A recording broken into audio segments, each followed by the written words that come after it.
Assalamualaikum dan salam sejahtera buat semua. Alhamdulillah, hari ini kita bersama-sama sekali lagi dalam sesi FB Live ya, bersama saya Dr. Nurul Yakin Muhammad Isa, pakar perunding perubatan dan paru-paru daripada Sunway Medical Center Velocity ya. Jadi Alhamdulillah hari ini kita sangat bertuah kerana bersama-sama kita adalah Dr. Rafidah Abdullah ya, pakar perunding perubatan dan buah pinggang ya, daripada Hospital Putrajaya dan juga Medfit MY, dan hari ini kita akan berbincang mengenai suplemen dan kesihatan paru-paru ya, apa kaitannya. Jadi baiklah, tanpa melengahkan masa, saya ingin menjemput Dr. Rafidah ke dalam sesi webinar kita. Assalamualaikum Dr. Rafidah. Waalaikumsalam, apa khabar? Jelas tak? Alhamdulillah, jelas, clear. Dr. Rafidah sihat? Okey, sibuk sikit lah hari ni. I see. Baru habis buat round ni nampaknya. Itulah, sibuk sikit. Sekejap I share sekejap Nurul sekejap. Okay, alright. Okay, thank you Francis. Thank you for joining us. Right, mungkin para netizen boleh tolong clarify juga sama ada suara adalah clear ataupun tidak ya, ataupun gambar adalah clear ataupun tidak. Okay, kot dah. Okay, right. Okay, baiklah. Jadi seperti jelas. Okay, terima kasih Reka Francis. Alhamdulillah ya, suara dan audio kita jelas daripada pihak netizen sana. Ya, jadi seperti yang kita sedia tahu ya, Dr. Rafidah memang sangat memperjuangkan mengenai suplemen ya, dan masalah buah pinggang yang terjadi daripada suplemen tersebut. Saya juga masih teringat ketika saya membuat rotation nefro ya, ramai pesakit yang masuk ke ward ya setelah menggunakan banyak produk-produk yang tidak berdaftar ya, sehingga mereka mendapat masalah buah pinggang ya. Jadi sebenarnya perkara ini juga berkait rapat dengan kesihatan paru-paru ya. Jadi sebab itulah saya ingin berbincang mengenai isu ini ya. Okey, Abi Jafarin, selamat petang. Terima kasih kerana sama-sama kita ya. Okey, jadi baiklah, untuk kita memulakan, mungkin Dr. Rafidah boleh menjelaskan apakah definisi produk suplemen itu sendiri sebenarnya. Persilakan.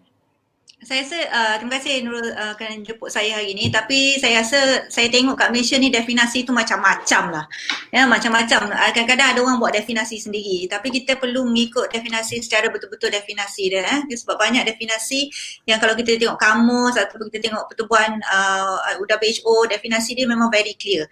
So suplemen adalah sama ada tambahan sesuatu ataupun anda nak tambah sesuatu jika tak cukup ataupun nak perlu lebih lagi. Saya bagi contoh suplemen untuk orang mengandung. Mungkin badan kita dah ada folic acid tapi bila mengandung kita memerlukan lebih lagi. You suplemen dengan folic acid. So maknanya you tambah ataupun bila ada saya bagi contoh lagi satu, kalau ada anemia tak cukup darah sebab iron tu rendah, kita suplemen dengan vitamin iron. Maknanya kita menambahkan elemen yang tidak cukup ataupun elemen yang perlu dinaikkan dosnya. Bukannya main tambah suka-suka hati. Itu saya ingat suplemen tu banyak definisi tu salah lah kat Malaysia ni. Saya elok diperbetulkan di situ. Kan betul tak? Jadi maksudnya saya pun bersetuju. Memang saya berpendapat bahawa suplemen itu adalah sesuatu yang perlu diambil sekiranya diperlukan ya. Contohnya untuk pesakit anemia, pesakit yang mengandung, pesakit buah pinggang kronik yang perlukan tambahan kalsium dan sebagainya ya. Tetapi untuk orang sihat yang memang tidak ada apa-apa masalah, tidak perlu sebenarnya mengambil produk-produk tambahan ataupun suplemen ni ya. Okay, jadi mungkin Dr. Fida boleh share ya pengalaman ya. Jadi bagaimana sebenarnya produk suplemen yang mungkin tidak betul ni tadi telah merosakkan buah pinggang, sekaligus ianya sebenarnya boleh merosakkan paru-paru juga sebenarnya. Mungkin Dr. Fida boleh share dari segi kesan pada buah pinggang dan saya boleh tambah dari segi kesan pada paru-paru tu. Ya, saya banyak sangat lah. In fact, saya macam dulu cakap tu, lama dulu buat orang kata attachment nefro, zaman-zaman dulu pun banyak sangat kita nampak benda ni. Tapi saya rasa saya dah kerja pakar buah pinggang ni dekat 15 tahun. Tapi dari dulu sampai sekarang sama je, banyak lagi unsur-unsur apa yang merosakkan buah pinggang. Sebenarnya masalah di situ adalah bila seseorang itu definisikan suplemen tu. Tak pasti dia ambil benda tu dia kata suplemen tapi sebenarnya bukan suplemen di situ. Mungkin ada bahan-bahan tambahan yang merosakkan lagi buah pinggang ataupun dari segi sama ada dia alahan ataupun produk tu ada tambahan bahan toksik yang kita tak tahu. Dan satu lagi, kalau suplemen tu jenis yang sangat tinggi dosnya Kalau macam saya selalu cakap dalam social media, dari segi vitamin C pun kita perlu 70 hingga 100 mg sehari. Yang sampai nak ambil 2-3 ribu tu saya tak pasti kenapa, dan risiko dia pun ada di situ, dan ada yang kata ada ada correlation relationship dengan kejadian batu di dalam buah pinggang. Jadi kalau dos vitamin C tu sangat tinggi. Jadi bagi saya senang je. Saya punya konsep sangat senang. Kenapa kita nak ambil jika kita tak perlu, dan kenapa kita perlu berisikokan diri sendiri kalau kita tak perlu benda tu sebenarnya. Kalau you tengok statistik pun masyarakat kat Malaysia sekarang ni, statistik dia banyak sangat obese ya, macam kita dah terlebih nutrisi pula. So kenapa kita nak ambil benda yang tak perlu? Tapi banyak pula orang cakap katalah makanan kita tak sihat, sebab tu kita kena ambil suplemen. Saya rasa bukan tablet tu kalau kita nak betulkan diri kita, bukan kita mengambil tablet, kita betulkan kita punya makanan tu sendiri. Dia tak ada tablet ataupun tak ada suplemen yang boleh kita alternatif kepada makanan ataupun kehidupan gaya hidup yang sihat. Ya betul ya. Jadi maksudnya banyak salah faham berlaku di mana produk itu dilabelkan sebagai suplemen tapi sebenarnya mengandungi unsur-unsur yang boleh memberi kerosakan kepada buah pinggang dan kepada badan kita secara keseluruhan ya. Jadi ketika pun saya melihat kes-kes yang dulu ya, ketika bertugas di Jabatan Nefro dulu, memang pesakit yang mengambil beberapa produk ya, daripada buah pinggangnya normal jadi rosak ya. Jadi apabila buah pinggang mereka rosak ya, kadang-kadang mereka boleh mendapat sindrom APO ataupun acute pulmonary edema, di mana paru-paru mereka dimasuki air ya. Jadi badan kita ini adalah satu ya, sekiranya satu organ terjejas, ini boleh menjejaskan organ lain juga ya. Jadi sekiranya produk tadi telah merosakkan buah pinggang ya, seterusnya dia akan pergi ke paru-paru pula. Jadi paru-paru dan pinggang adalah sangat berkaitan ya. Jadi sebab itulah saya menjemput Dr. Rafidah untuk mengkongsikan ya pengalaman beliau yang menceritakan betapa dahsyatnya kesan-kesan ya produk suplemen overclaim ya, yang sebenarnya memberi kerosakan pada buah pinggang dan kemudian merosakkan paru-paru juga ya. Jadi mungkin Dr. Rafidah nak share apakah simptom-simptom yang mungkin boleh ditunjukkan oleh pesakit yang mendapat masalah buah pinggang setelah memakan produk suplemen ni. So sekiranya produk saya tak macam-macam lah, sebab kita tak tahu definisi suplemen seseorang tu apa sebenarnya. Jadi kalau katalah kita suplemen yang sebut tu suplemen dalam inverted commas yang kita tak tahu apa benda dalam tu, kalau dia mengambil produk dan dalam tu ada masalah, ada bahan-bahan toksik ya yang boleh merosakkan buah pinggang, kadang-kadang kebanyakannya sebenarnya tak tahu yang dia ada terkena tu. Sebab saya cakap terus terang, kalau buah pinggang dia ada banyak tahap ya, dia ada acute kidney injury, maknanya tiba-tiba buah pinggang tu dah rosak, dan kadang kalau sikit je kita sampai tak perasan benda tu berlaku. Tapi kalau buah pinggang tu rosak teruk dan mungkin kita akan rasa lah mula loya, muntah dan paru-paru masuk air dan sak nafas dan sebagainya. Tapi itu sebenarnya tak ramai. Kalau dah masuk ward tu ataupun dah ada simptom-simptom yang kita sebut tadi, maknanya dah teruk sangat dah tu. Kebanyakan bila buah pinggang tu rosak, tak ada orang tahu pun. Tu yang menjadikan masalah, sebab buah pinggang ni kita klasifikasi sebagai pembunuh senyap. Ya? So bila anda ambil produk tu dan anda sentiasa ambil, anda tak perasan buah pinggang anda pelan-pelan rosak. Kadang-kadang dah benda tu dah lama, dah kecut buah pinggang tu, dah tu baru dapat rasa. So secara kesimpulannya keseluruhannya, dia tak ada rasa apa pun sampai dah teruk sangat. So bila dah teruk tu mulalah macam-macam kita sebut tadi kan simptomnya. Jadi baik, dia adalah satu yang senyap jadi sukar untuk kita nak kesan pada peringkat awal ya. Jadi dari segi ujian tu mungkin Dr. Rafidah boleh share apakah ujian-ujian yang biasa kita berikan ataupun kita lakukan kepada pesakit yang kita suspek mungkin terkena kesan daripada memakan produk suplemen ni. So sebenarnya sama saja macam ujian fungsi buah pinggang yang lain ya. Bila kita tahu, sebab tu selalu orang tanya saya macam mana nak buat, ibu ayah kita ambil ini produk itu. Saya selalu sarankan kalau tak apa, kalau tak dapat nak larang dia orang, kita tak boleh buat apa. Itu pilihan masing-masing ya. Tapi kalau boleh sarankan mereka untuk jalani ujian saringan ataupun ujian darah dan ujian kencing. Kadang-kadang ujian kencing kalau dari segi konsep rosaknya disebabkan produk atau suplemen, mungkin dia tak nampak apa-apa di situ, tapi dari segi ujian darah kita nampak. Kalau kita buat darah full blood count ataupun sel darah tu, kita nampak ada salah satu darah yang putih ya, eosinophil tu mungkin tinggi sikit, maknanya kita tahu darah tu ada alahan kepada sesuatu. Lepas tu satu. Dua, kalau kita ambil keputusan buah pinggang, kita tahu kalau fungsi buah pinggang tu terjejas sikit. Bila fungsi buah pinggang tu terjejas sikit, mungkin doktor kena show, kita tak tahu sebab apa kita showkan ambil tisu buah pinggang. Bila kita ambil tisu buah pinggang, kita tengok bawah mikroskop, kita nampak pula yang eosinophil tu putih, sel-sel darah yang alahan tu di dalam buah pinggang tu. Sebenarnya kita boleh nampak di situ.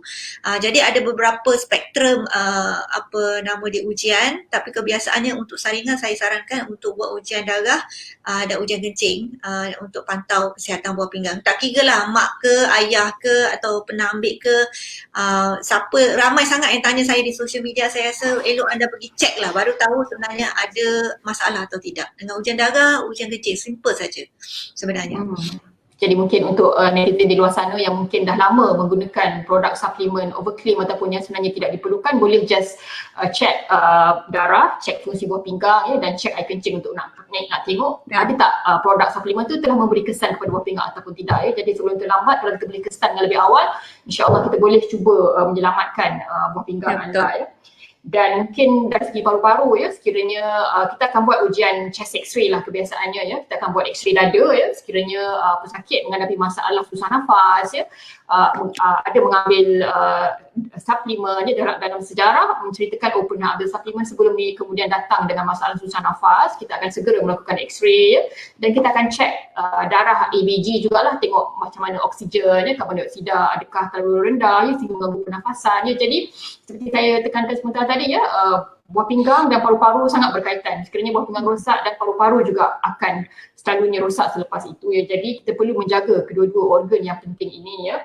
Jadi mungkin Dr. Fida boleh share sekiranya pesakit dah menerima kesan sampingan daripada memakan produk suplemen overclaim tadi, ada kerawatan untuk mereka ini?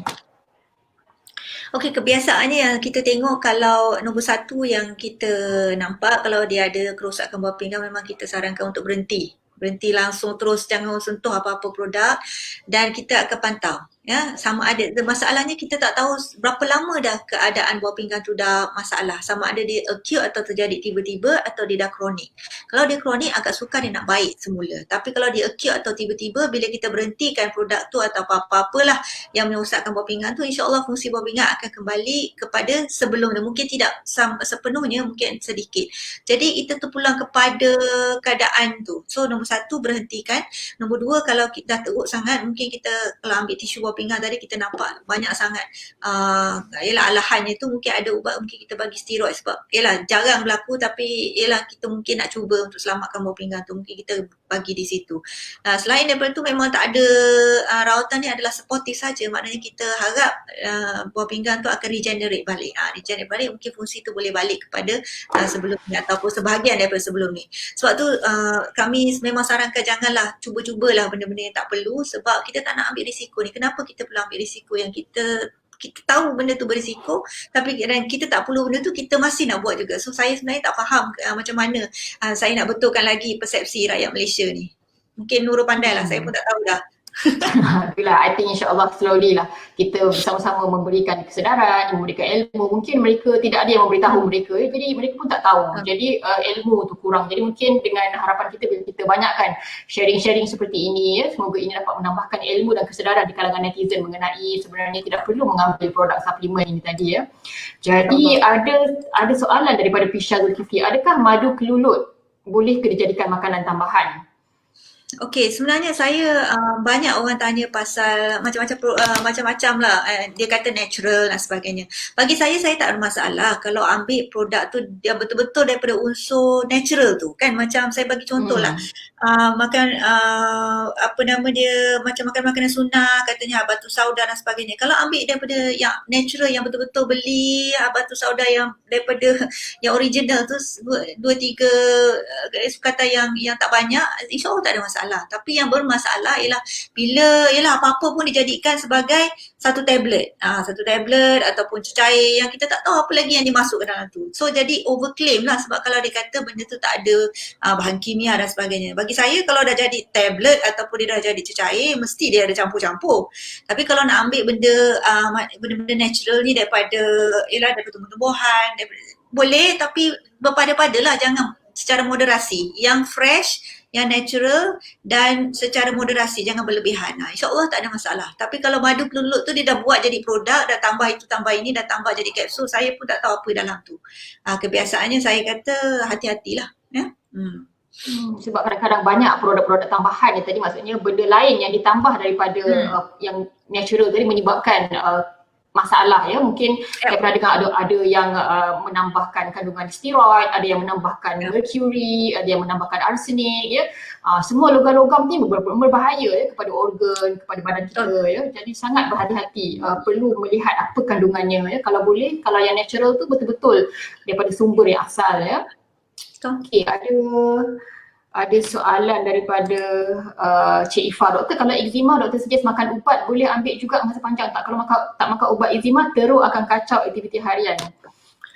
Saya rasa eczema ni dia spektrum dia banyak. I think kat kita punya rakan Mek Mai pun Dr. Hafsah Sazali pun ada banyak bercerita pasal eczema di dalam dia punya Facebook page ya. Mungkin boleh ke sana. Dan dia depends spektrum eczema tu macam mana. Yang senang saya sarankannya adalah betul-betul ikut nasihat doktor yang merawat. Jangan ambil info daripada social media yang doktor yang bukan merawat anda lah, sebab dia tak tahu sebenarnya apa isu eczema anda tersebut. Ya, perlukan pemeriksaan yang rapi daripada doktor pakar kulit ya sebelum kita boleh memberikan cadangan rawatan yang terbaik. Soalan daripada Alif sekarang nak tanya, ESW boleh makan tak? Extra skin white. Saya tahu. So, saya bukan saya terima kasih soalan tu, tapi saya rasa saya ni pun macam menjadi counter pertanyaan pula, boleh makan ke?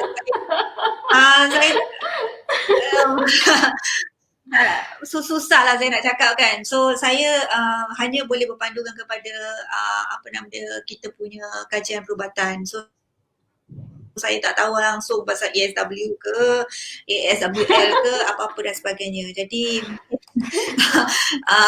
dulu pakai ke lah. Saya tak pakai produk apa-apa lah.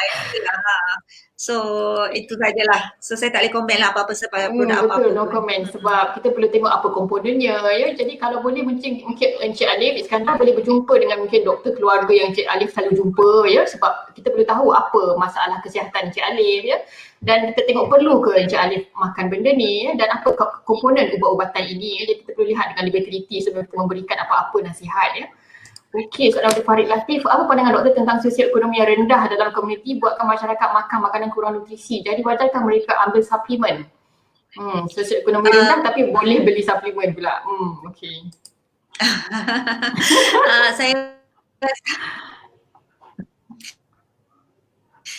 Saya rasa saya faham bukan semua orang mampu untuk makan sedap, tapi bagi saya walaupun makanan tu tidak mahal, bukannya tak ada yang berkhasiat dia. Banyak makanan yang murah, tak perlu makanan apa semua, tak perlu yang mahal, masih makanan tu berkhasiat. Saya rasa beli suplemen lagi mahal macam you cakap tadi kan. Jadi apa diet yang sesuai untuk anda untuk dapatkan dia punya pendapat. Lagipun kadang-kadang anda rasa saja anda tak cukup apa untuk dapatkan orang kata betul-betul kata review atau bincang dengan doktor yang merawat sama ada betul-betul anda perlu tambahan. Bagi saya, untuk saya tak ada makanan bukan yang mahal saja yang bernutrisi, makanan yang timun pun bernutrisi juga kan. Benda-benda tu saya rasa tak mahal sangat lah ya? Sebenarnya kalau kita tengok bandingan harga suplemen dengan harga makanan berkhasiat, sebenarnya kebanyakan produk suplemen adalah lebih mahal harganya daripada harga makanan yang berkhasiat ya. Kerana kebanyakan makanan berkhasiat ni kebanyakannya adalah yang kita boleh jumpa di kedai-kedai runcit biasa ya, sayur-sayuran, buah-buahan ya. Semua tu adalah sebenarnya kalau kita tengok harganya adalah lebih murah daripada produk suplemen yang biasanya kadang-kadang sampai beratus-ratus harganya. Jadi kalau kita bercakap mengenai sosial ekonomi yang rendah ya, berarti mungkin pesakit ataupun masyarakat yang mungkin kurang mampu dari segi ekonomi kewangan ya. Jadi mereka ini tidak perlu membeli suplemen yang sebenarnya lebih mahal harganya, tapi duit tadi boleh dibelanjakan untuk membeli makanan yang lebih berkhasiat ya, contohnya sayur-sayuran dan buah-buahan tadi ya. Okey, soalan daripada Amiza, minum suplemen susu untuk tambah berat badan bahaya tak dok? Ada suggestion susu atau makanan untuk tambah berat? Okey, so tambah berat ni satu hal lagi. Saya banyak dapat soalan untuk tambah berat. Kadang-kadang bila saya tanya betul ke berat anda rendah, tapi sebenarnya dia rasa je berat dia rendah. Jadi saya rasa itu betul-betul. Kalau anda betul-betul kira BMI anda, BMI normal kita 18 kan, 23 kan dulu kan. So kira betul-betul. Kadang-kadang anda rasa je anda kurus, tapi sebenarnya bila kira-kira anda tak kurus mana pun kan, normal je BMI. Tapi kalau anda BMI tu rendah ataupun kurang 18, tak perlu nak beria-ria nak makan tu makan ni. Jadi kalau anda sihat, saya rasa tak ada masalah. Kalau anda betul-betul risau pula, jumpa doktor ataupun pakar nutrisi atau diet untuk apa nama dia bagi cadangan. Dan saya rasa dalam kita punya rakan My Tweet My doktor pula Puan Jaslina, Puan dah sekarang, Puan Jas pun ada banyak bagi informasi, boleh ke Twitter dia banyak bagi informasi dengan makanan yang sihat macam mana anda nak tambah berat. Boleh ke sana, mungkin dia pun boleh bagi lebih saranan yang lanjut. Yang pentingnya jangan main beli-beli je suplemen. Itu memang penting sebab kita tak tahu apa dalamnya. Contoh steroid kan. Betul. Jadi kebiasaannya untuk pesakit yang mungkin mengalami masalah malnourishment ataupun kekurangan nutrisi, kurang zat, biasanya kita akan refer kepada dietitian atau pakar pemakanan. Jadi dietitian akan membuat pengiraan yang teliti.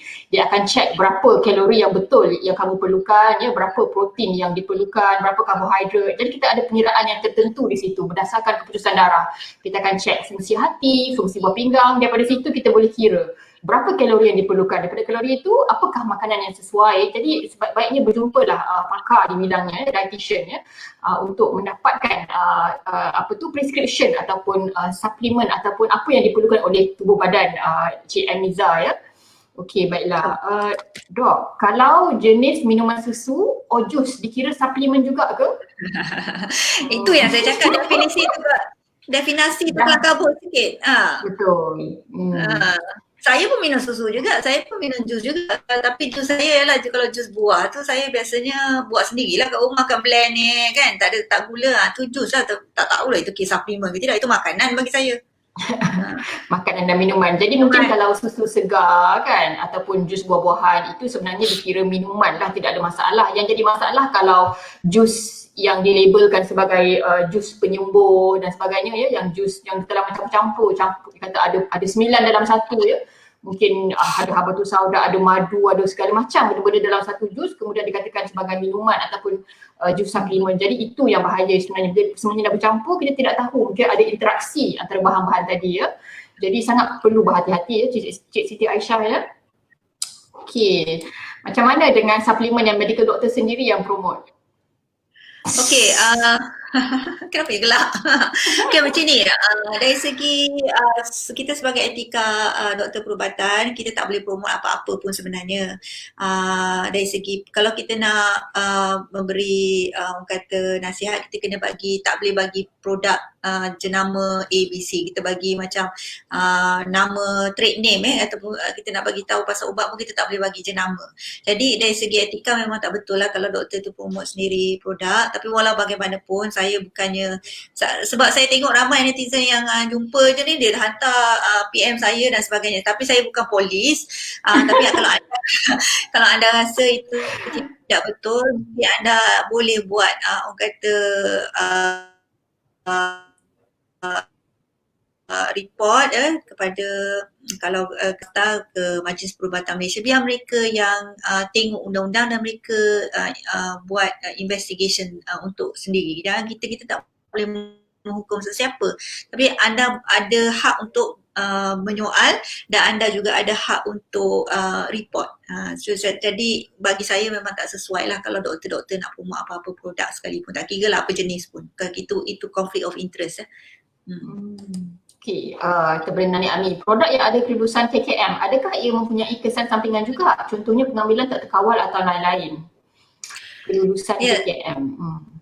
So banyak sangat yang disebut kelulusan KKM. Saya pun tak faham apa sebenarnya kelulusan KKM tu, caption tersebut tu. Sebab bila kelulusan KKM tu, itu adalah caption yang dijaja oleh penjual produk sebenarnya nak kata benda tu lulus. Tapi sebenarnya tak wujud benda tu lulus KKM. Katalah produk tu adalah dari segi makanan tambahan. Dia akan beritahu ini adalah makanan tambahan tapi tak semestinya itu lulus KKM. Saya tak pasti di situ macam mana. Tapi kalau produk tu macam produk ubat macam ubat darah tinggi kita dan sebagainya, betul tu semua lulus KKM. Tapi memang betul lah kalau anda ambil dos yang terlebih memang bermasalah lah. Kalau anda tak perlu ubat darah tinggi, anda pergi ambil ubat darah tinggi, memang bermasalah lah. Sumpalah isu dia macam ni. Kalau anda tak perlu ubat tu, suplemen tu, anda pergi ambil, masalah lah. Jadi tak semestinya lulus KKM tu bagi saya memang, ataupun bagi saya lah, memang tak bermaksud apa-apa sekalipun. Tak semestinya ia sihat dan boleh diambil oleh semua orang.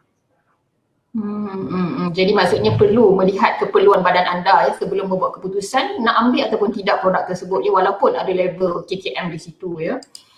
Okey, bagaimana dengan suplemen yang menyatakan boleh mengelakkan risiko kanser? Kalau yang biasa saya baca boleh didakwa jika dia claim untuk sembuhkan penyakit kronik. Kalau begitu macam mana ya? Okey. Ni overclaim. Terima kasih atas soalan tu. Saya rasa overclaim ni very clear ya. Iklan dan ubat Akta Iklan dan Ubat 1956 tidak boleh menyebut 20 penyakit dan kanser adalah salah satu daripadanya. Anda tidak boleh sebut anda punya produk tu merawat kanser atau apa-apa kanser pun disebut di situ memang salah. Jadi bagi saya ialah anda pun akan soal jugalah kenapa kita tak ambil mendakwa dan sebagainya. Bukan senang nak mendakwa semua orang. Jadi lebih senang kalau kita bagi education, anda jangan beli benda tu. Ya, kalau anda tak beli, anda tak beli, tak ada orang akan jual, nanti dia akan bankrupt dengan sendirinya. Jadi jangan dekatlah dengan orang yang salah dari segi akta. Sebab kalau menjual sebut benda-benda tu memang salah dari segi akta. Jangan percayalah. Okey, baik. Okey, Dok, kalau makan ubat-ubat saja dalam jangka masa panjang, adakah boleh menjejaskan buah pinggang? Soalan ni memang tak habis-habis soalan ini. Ini juga adalah penipuan oleh produk-produk, orang jual produk. Dia kata kalau benda tu natural lagi baik. Sebenarnya saya tak faham daripada mana ia datang kat sini ni. Tapi kalau anda ambil ubat-ubat hospital, saya bagi contohlah ubat kencing manis. Kalau anda punya kencing manis tinggi, sebab kencing manis tinggi itulah yang rosak buah pinggang, bukan sebab ambil ubat. Ya, ubat tu kalau dipantau insya-Allah tak ada masalah. Kalau ada masalah, biasanya doktor akan beritahu, okey anda berisiko sekian, kita pantau sekian. Jadi kita tak cakap ubat kalau dipantau tidak merosakkan buah pinggang, tapi kalau penyakit itu tidak dipantau atau tekanan darah terlampau tinggi, gula terlampau tinggi, itulah penyebab sebenarnya rosaknya buah pinggang. Banyak orang salah faham kat situ. Betul. Banyak kesalahfahaman di situ. Sebenarnya penyakit itu sendiri yang merosakkan buah pinggang ya, bukan ubat itu sendiri ya. Cuma mungkin ada soalan tentang ubat tahan sakit tadi. Jika seseorang ada masalah buah pinggang dan dia sedang mengambil ubat tahan sakit dos tinggi, bagaimana cara untuk elakkan ubat ini? Jadi kadang-kadang memang ada ubat penahan sakit ya yang boleh memberi kesan buah pinggang kalau tidak diambil dalam dos yang bersesuaian ya. Tapi rasa boleh. So saya rasa isu ubat tahan sakit ni memang banyak lah. Tapi saya sebenarnya selalu cakap kalau anda sakit dan perlu ubat tahan sakit yang berpanjangan, anda kena tengok kenapa anda sakit tu. Maksud dia anda kena selesaikan isu sakit tu. Katalah anda sakit lutut. For example kan, mungkin anda ada masalah apa-apalah di lutut tu yang perlu operation, buat je operation tu supaya anda tak perlu sakit tu berpanjangan dan bergantung kepada ubat tahan sakit. Itu yang menjadikan masalah sebenarnya. Dan kalau ubat tahan sakit tu dibeli ataupun diberi oleh doktor-doktor yang merawat anda, insya-Allah dia akan pantau juga kesihatan buah pinggang. Yang menjadi masalah kepada saya is kalau orang tu beli-beli daripada orang-orang suplemen yang ditaruhnya non-steroidal, ditaruhnya steroid yang anda tak perasan. Sebab tu bila sakit tu makan ubat-ubat yang dibeli tu mujarab terus sebab dia ada bahan-bahan toksik di situ. Jadi benda-benda macam tu sebenarnya lagi rosak buah pinggang, anda tak perasan. So saya secara kesimpulannya rawat penyebab sakit tersebut supaya anda tak bergantung pada ubat tahan sakit secara jangka masa panjang. Jika anda perlu juga ubat tu, insya-Allah doktor yang merawat tu akan memantau kesihatan buah pinggang anda. Kalau tak pun anda minta doktor tu buat ujian buah pinggang dan pantau, insya-Allah mereka akan tahu dan beritahu anda seterusnya. Jadi maksudnya kita perlu lihat apa punca kesakitan tu, settlekan benda tu supaya tak perlu makan ubat tahan sakit tadi ya. Okay, so daripada Amalina Yusof ni, mungkin kita kena bagi alternatif. Kalau nak makan juga suplemen, apa brand yang boleh diambil?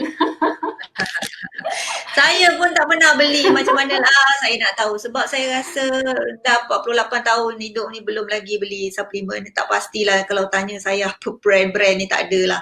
Sebab tak perlu. Makanan kita sangat berkhasiat di Malaysia ni. Macam-macam jenis makanan. Jadi saya rasa makan makanan yang sihat. InsyaAllah tak perlu anda suplemen tersebut kecuali ada indikasi. Ada doktor yang merawat mengatakan anda memerlukan rawatan macam kita sebut tadi kan, kalau sakit buah pinggang, air tak cukup, nak bagi sebab darah tak cukup. Benda-benda tu boleh suplemen macam kalsium tak cukup dan sebagainya. Itu ya perlu. Tapi kalau anda kita sihat walafiat berjalan macam biasa, dia tak perlu suplemen ni sebut. Saya rasa dietitian ada guideline dah keluar. Di Malaysia kita tak perlu. Makanan memang banyak rich supplement atau rich in mineral garang-garang mineral. Yalah bagi alternatif. Jadi mungkin daripada menghabiskan duit untuk beli suplemen tu, baiklah gunakan duit tadi untuk membeli buah-buahan, ya, sayur-sayuran, ya, benda yang betul-betul terbukti berkhasiat, ya, daripada membazir duit membeli suplemen yang sebenarnya lebih mahal harganya. Dan sekiranya anda berjumpa doktor kata hemoglobin anda rendah, anda perlu makan iron suplemen. Jadi doktor tadi akan memprescribekan iron suplemen yang perlu, ya. Jadi tidak perlu sendiri pergi ke farmasi beli dan sebagainya, unless doktor yang prescribe, ya. Sekiranya perlu, kita akan memberitahu, ya. Okey, ada orang tanya kalau kapsul minyak ikan boleh makan tak?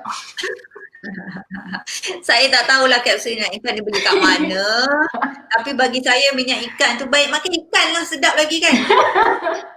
Betul kan, makan ikan yang sebenar lah, jadi lebih selamat dan lebih sihat dan sebenarnya lebih enak pun lebih sedap sebenarnya.